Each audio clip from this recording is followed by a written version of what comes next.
بسم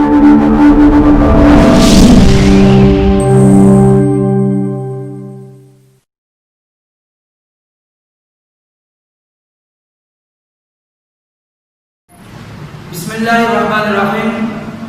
بیٹا جیسا کہ آپ تمام بچوں کو معلوم ہے کہ 10th کا جو سلیبس ہے جو پڑھایا جاتا ہے اس میں 2 صورتیں ہیں، پہلی صورت سورۃ الاحزاب اور دوسری صورت سورۃ الممتحنہ ہے۔ سورۃ الاحزاب مسلمانوں میں تیسری جنگ ہوئی، پہلی جنگ کا نام غزوہ بدر، دوسری جنگ کا نام غزوہ احد اور تیسری جنگ کا جو نام ہے وہ غزوہ جو ہے وہ احزاب ہے۔ اس کے چند اہم سوالات تھے وہ پہلے حصے میں بیان کر دیے گئے ہیں۔ اب اس کے بعد پہلا سبق ہے، پہلے سبق کو مختصر آپ سمجھیں، اس کے بعد آپ بیٹا اس کے مشقی سوال اور مشقی جو ہے الفاظ معانی اور غیر مشقی سوال کی طرف بیٹا ہم جائیں گے۔ مختصر خلاصہ سمجھتے جائیں۔ شروع کے اندر اللہ تعالیٰ نے آپ صلی اللہ علیہ وسلم کو 4 باتوں کی تلقین فرمائی ہے۔ پہلی بات، اے نبی اللہ سے ڈرتے رہنا۔ دوسری بات، کافر اور منافقوں کا کہنا ماننا نہ ماننا۔ تیسری بات، جو اللہ کی طرف سے وحی نازل ہو اس کی پیروی کرنا، اور چوتھی بات یہ ہے کہ صبر سے کام لینا۔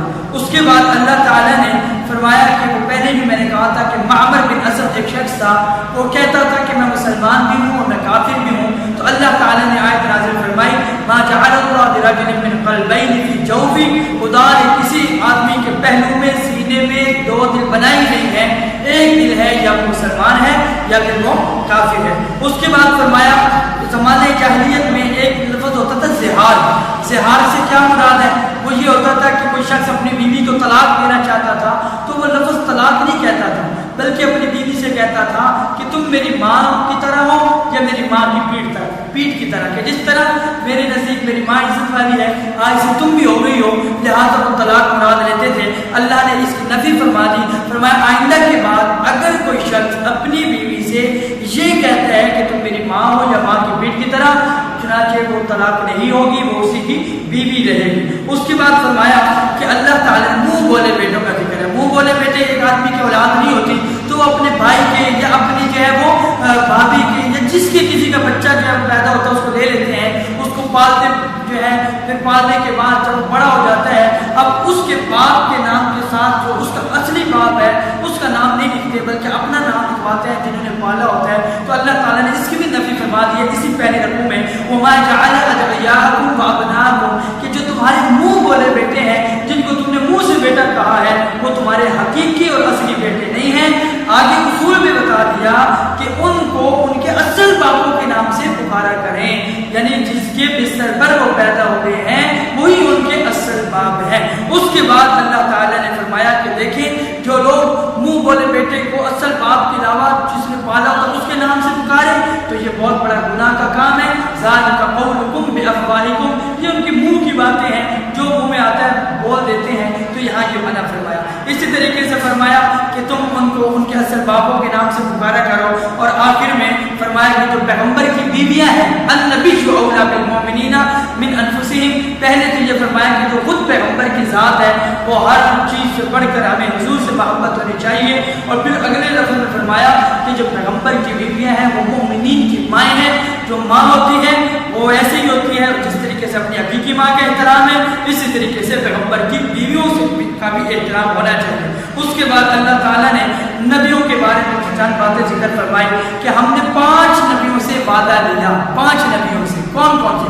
نمبر 1 نوح، حضرت نوح علیہ السلام، نمبر 2 ابراہیم، نمبر 3 حضرت موسیٰ، نمبر 4 حضرت عیسیٰ ابن مریم، اور نمبر 5 حضور علیہ السلام۔ ان 5 نبیوں سے عہد لیا گیا۔ وہ عہد کیا لیا گیا؟ وہ یہ لیا گیا کہ اگر تمہاری موجودگی میں کوئی ان میں سے جن کا نام لیا ہے کوئی نبی آ جاتا ہے تو تم نے اس نبی پر ایمان بھی رکھنا ہے اور اس کی تصدیق بھی کرنی ہے۔ اور آخر میں اللہ تعالیٰ نے فرمایا کہ یاد رکھنا یہ اللہ نے اس لیے بیان کیا یسأل الصادقین عن صدقہم، تاکہ ان کے سچاؤں کی سچائی کے بارے میں علم ہو سکے۔ سوال کوئی ان سے کرے تو یہ بتا سکیں. اور آگے میں فرمایا کہ یاد رکھنا وَأَعَدَّ لِلْكَافِرِينَ عَذَابًا أَلِيمًا کہ اللہ تعالیٰ نے کافروں کے لیے دردناک عذاب تیار کر رکھا ہے. تو میرا بیٹا یہ تھا مختصر خلاصہ. اس کے متعلق جو ہے وہ آپ لوگوں نے سمجھ لیا کہ یہ خلاصہ پہلے سبق میں بیان کیا گیا. اب ہم چلتے ہیں مشقی جو ہے وہ اپنے الفاظ معنی کی طرف اور پھر سوال ہوں گے, پھر غیر مشقی سوال کی طرف چلتے ہیں. پہلا لفظ جوف. جوف کا معنی ہوتا ہے دھڑ اور پہلو, یعنی سینے کا جو حصہ ہوتا ہے اس کو جوف بھی کہتے ہیں, دھڑ بھی کہتے ہیں, پہلو بھی کہتے ہیں. دوسرا لفظ ہے ادعیہ. ادعیہ کا معنی ہوتا ہے منہ بولے بیٹے. تین معنی جو ہے وہ آتے ہیں. ایک لفظ ہے متبنہ, ایک لفظ ہے لے بالغ, اور ایک لفظ کیا ہے ادعیہ. تو ان تینوں کا معنی ہوتا ہے منہ بولے بیٹے. پھر اس کے بعد ادعوہم, انہیں پکارو. تعمدت, اس نے ارادہ کیا, یعنی اس عورت نے ارادہ کیا. یہ مؤنث اصلی ہے. اولو الارحام, خون کے رشتہ دار, خونی رشتہ دار مطلب قریبی رشتہ دار جو بھائی ہوتے ہیں یا چچا وغیرہ یا ان کے بیٹے. تظاہرون, تم زہار کرتے ہو. زہار کا میں نے آپ کو بتا دیا کہ زمانے جاہلیت میں اپنی بیوی کو کہتے تھے تم میری ماں ہو یا ماں کی پیٹ کی طرح. اور یہ عموماً بورڈ میں سوال آتا ہے تظاہرون, زہار سے کیا مراد ہے. افواہ, اس کا معنی ہے منہ, اور اس کی واحد آتی ہے فوم, اور یہ جمع ہے افواہ یعنی ڈھیر سارے منہ. اقسط, زیادہ منصفانہ بات, انصاف والی اچھی بات یہی ہے. اولا, پہلے. قدم, اور زیادہ حق رکھنے والا. اور آخر میں لفظ ہے مستورہ. مستورہ کا معنی ہے لکھا ہوا. اس کو یاد کرنے کا طریقہ یہ ہے, پہلے آپ عربی پڑھیں گے, پھر ترجمہ پڑھیں گے, پھر اس کے بعد ترجمے پہ ہاتھ رکھیں گے, عربی پڑھتے جائیں گے, اور آپ کو یہ الفاظ معنی یاد ہو جائیں گے. اور انتہائی اہم جو ہے یہ الفاظ معنی ہے, ان کو کم از کم ہر بچے کو چلتے پھرتے اس کو دہرا دینا چاہیے. اور ویسے بھی قرآن مجید پڑھیں گے تو ایک عرب کے ساتھ 10 نیکیاں اور ترجمہ بھی یاد ہو جائے گا. اس کے بعد ہم چلتے ہیں مشقی سوالات کی طرف. پہلا سوال جو ہے اس سبق میں آپ کو دکھایا جاتا ہے کہ سبق کی ابتدا میں رسول اللہ صلی اللہ علیہ وسلم کو کن باتوں کی تلقین کی گئی ہے. تو میں نے آپ سے پہلے تشریح میں بتایا ہے, اب ہم یہاں پہ دیکھیں گے 4 باتوں کی تلقین کی گئی ہے. بورڈ میں ان کا انعام سوال ہے 4 باتیں. نمبر 1, اے پیغمبر صلی اللہ علیہ وسلم خدا سے ڈرتے رہنا. گویا کہ پیغمبر کو بتلانا پوری امت کو بتلانا ہے. حضور تو ویسے ہی ڈرتے ہیں, لیکن حضور سے کہہ کر پوری امت کو خطاب ہے کہ اے پوری امت محمدیہ اللہ سے ڈرتے رہنا. نمبر 2, کافروں اور منافقوں کا کہا نہ مانا. جو وہ چاہتے ہیں ان کی باتوں پہ نہ آنا, نہ ان کی باتوں کو تسلیم کرنا. نمبر 3, جو وہی نازل ہو اللہ کی طرف سے, جو آیت جو حکم نازل ہو اس کی پیروی کرنا بس. اور نمبر 4, خدا پر بھروسہ کرنا. یہ 4 باتوں کی سبق کے شروع میں تلقین کی گئی, پہلی 2 لائنوں میں اس کی تلقین کی گئی. تو بیٹا یہ پہلے سوال کا جواب ہے. دوسرا سوال, اس سبق کے آیات میں منہ بولے بیٹوں کے بارے میں کیا ہدایات دی گئی ہے یا کیا حکم ہے. تو یہ جواب دیتے ہیں کہ منہ بولے بیٹے تمہارے حقیقی بیٹے نہیں ہیں, اصلی بیٹے نہیں ہیں, لہٰذا ان کو ان کے اصل باپوں کے نام سے پکارا کرو. اگر کسی کو ان کے باپوں کا نام معلوم نہ ہو تو پھر ان کو تمہارے دین میں بھائی اور دوست ہیں, ان کو بھائی تو کہہ سکتے ہیں, لیکن ان کے اصل باپوں کے علاوہ جنہوں نے پالا ہوتا ہے اس کے باپ کا نام اس کے ساتھ شامل نہیں کرنا چاہیے اور نہ لکھا جائے. تو یہ منہ بولے بیٹوں کے بارے میں ہدایت ہے. یہ سوال ہر سال بورڈ میں آتا ہے منہ بولے بیٹوں کے بارے میں. اس کے بعد مندرجہ ذیل آیات کا مفہوم ہے. اس کا طریقہ یہ ہوتا ہے, پہلے پوری آیت بعض بچے نہیں لکھتے, کہتے ہیں زبر زیر میں غلطی ہو جاتی ہے. تو میرا بیٹا آپ نے یوں کرنا ہے کہ یہ جو پہلا 2 لفظ لکھ دینا, النبی اولا, یہ لکھیں, درمیان میں نشان لگا کے آخری لفظ لکھ لیں. اس سے یہ ہوگا کہ آپ کو پتا ہوگا کہ یہ آیت ہے اور اس کا ترجمہ میں نے یہ لکھنا ہے. اگر یہ چھوڑ کے ترجمہ لکھیں گے تو کوئی پوچھے گا بھائی یہ کس آیت کا ترجمہ, تو آپ کو پتہ ہی نہیں ہوگا, تو وہ بجائے یاد کرنے کے وہ بھول جائے گا. اب آپ نے ہمیں ایک انداز نشان بنایا ہے, پہلے 2 لفظ لکھیں, درمیان میں یقین لگانے کے بعد آخری لفظ لکھا ہے اور پھر ترجمہ لکھ رہا ہے النبی اولا بالمؤمنین, کہ پیغمبر صلی اللہ علیہ وسلم مومنوں پر ان کی جانوں سے زیادہ حق رکھتے ہیں, اور جو پیغمبر کی بیویاں ہیں وہ مومنین کی ماں ہیں. وازواجہ امہاتہم, جو پیغمبر کی بیویاں ہیں وہ مومنین کی اماں ہیں. بیٹا اسی طریقے سے دوسری آیت ہے ما جعل اللہ لرجل من قلبین فی جوفہ. اب میں نے درمیان میں ساری نہیں لکھی, پہلا لفظ لکھا, اینڈ والے لفظ لکھے تاکہ پتہ چل جائے کہ اس آیت کا ترجمہ ہم نے لکھنا ہے. آپ نے بھی یوں ہی لکھنا ہے, بورڈ میں آتے ہیں تو یوں ہی لکھے. بعض دفعہ بچہ جو ہے وہ اس آیت کو غلط لکھنے کی وجہ سے, ترجمہ صحیح ہونے کی وجہ سے وہ کاٹ لیکن جب آپ یوں لکھیں گے تو آپ کو ٹینشن نہیں ہوگی، آپ بس پہلا لفظ اور آخری لفظ لکھ کے ترجمہ لکھ دیں گے. جی ما جعل اللہ، خدا نے کسی آدمی کے پہلو میں دو دل نہیں بنائے. ما جعل اللہ لرجل من قلبین فی جوفہ، جو کوئی جو ہے وہ پہلو دھر سینہ تو کہ خدا نے کسی آدمی کے پہلو میں دو دل نہیں بنائے. اور پھر تیسری جو آیت ہے بیٹا وہ آیت ہے وما جعل اللہ وما جعل. اب یہ دیکھیے وما جعل ازواجکم اللہ تظاہرون منہن امہاتکم، پہلا لفظ اور آخری لفظ کے درمیان میں رکھیے.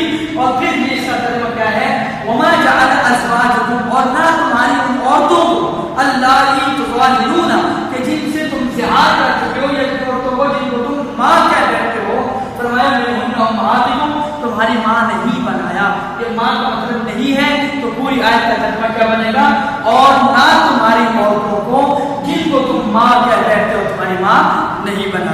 بیٹا یہ مشقی سوالات تھے جو مشق کے اندر آپ نے دیکھے ہیں. اب اس کے بعد غیر مشقی سوال جو بورڈ میں عموماً آتے رہتے ہیں، جی اس کی طرف چلتے ہیں. پہلا سوال آپ کو نظر آئے گا، یہ مختلف پہلو سے بورڈ والے دیتے ہیں. پہلا سوال ہے خدا نے کسی آدمی کے پہلو میں کتنے دل بنائے ہیں؟ اور وہ بچوں نے پڑھا ہوتا ہے وہ کہہ دیتے ہیں 2 دل، تو وہ جواب غلط ہو جاتا ہے. کوشچن بہت سے پڑھنا چاہیے. اصول بھی یہی ہے کہ جب پیپر ایگزامینیشن ہال میں بیٹھے ہیں تو وہاں آپ کو پیپر دیا جاتا ہے تو پہلے اس کو 2 دفعہ پڑھنا چاہیے. اب ہوتا ہی ہے کہ یہ پہلا سوال ہے خدا نے کسی آدمی کے پہلو میں کتنے دل بنائے ہیں. سوال چینج ہے تو جواب ہے 1 دل بنایا ہے. وہاں بچے بس یہ سمجھتے ہیں کہ خدا نے کسی آدمی کے پہلو میں 2 دل نہیں بنائے، وہ 2 دل لکھ دیتے ہیں اور سوال کا جواب غلط ہو جاتا ہے. تو بیٹا دیکھیے خدا نے کسی آدمی کے پہلو میں کتنے دل بنائے ہیں، تو اس کا جواب 1 دل بنایا ہے. دوسرا زہار سے کیا مراد ہے، وہی پھر سوال. تو اس کا جواب زمانے جاہلیت میں اپنی بیوی کو کہتے تھے کہ تم میری ماں ہو یا میری ماں کی پیٹھ کی طرح، اور مراد طلاق لیتے تھے. یہ زہار سے کیا مراد ہے یہ بھی عموماً بورڈ میں آتا رہتا ہے. اسی طریقے سے تیسرا سوال یہ پچھلے سال بورڈ میں آیا ہوا تھا، کس غلطی پر پکڑ یعنی مواخذہ نہیں ہے. ویسے تو انسان جو بھی غلطی کرتا ہے اس کا گناہ بھی لکھا جاتا ہے، پکڑ بھی ہے. تو کوشچن یہ ہے کہ کس غلطی پر کوئی غلطی کرے تو کس پر پکڑ نہیں ہے. تو یہ ہے کہ جس نے یعنی اس غلطی پر کسی کو اس کے باپ کے نام کے علاوہ پکارنے پر، یعنی کہ منہ بولے بیٹے کو اس کا باپ کا نام معلوم نہیں تھا تو اس کو جو جس کے پاس رہ رہا اس کے نام سے تمہارا باپ کو پتہ چلا تو کہا مجھے علم نہیں تھا. تو اگر غلطی سے باپ کا نام پکار دیا تو اس صورت میں کوئی موقع اور کوئی پکڑ نہیں ہے. جی جن پیغمبروں سے عہد لیا گیا، وعدہ لیا گیا، ان کے نام بتلائے. تو بیٹا ان میں حضرت محمد صلی اللہ علیہ وسلم من کا ومن نوح حضرت نوح علیہ السلام، ابراہیم حضرت ابراہیم علیہ السلام، وموسیٰ حضرت موسیٰ علیہ السلام، وعیسیٰ ابن مریم اور حضرت عیسیٰ علیہ السلام. تو یہ 5 پیغمبروں سے اللہ نے وعدہ لیا. کیا وعدہ لیا بولے پیغمبروں سے کیا عہد لیا گیا؟ اگر سوال تو بیٹا یہ جواب ہے کہ تمہاری موجودگی میں اگر نوح علیہ السلام ہے، ابراہیم علیہ السلام ہے، موسیٰ علیہ السلام ہے، عیسیٰ علیہ السلام، تمہاری ہی موجودگی میں اگر یہ نبی آ جائے، ان کی موجودگی میں یہ نبی نہیں، ان کی موجودگی میں یعنی کہ یہ حضرت محمد صلی اللہ علیہ وسلم اگر آ جائے ان چاروں کی موجودگی میں، تو اس صورت میں حکم یہ ہے کہ تم نے ان کی تصدیق بھی کرنی ہے حضور کی کہ واقعتاً یہ سچے نبی ہیں، اور خود بھی ایمان لانا ہے. اس کی وجہ یہ ہے کہ بھائی جب آپ لوگ ایمان لائیں گے تو پھر آپ کے ماننے والے بھی ضرور ایمان لائیں گے. تو بیٹا یہ پہلا سبق کا جو ہے وہ مشقی غیر مشقی سوال تھے، وہ خوب یاد ہے.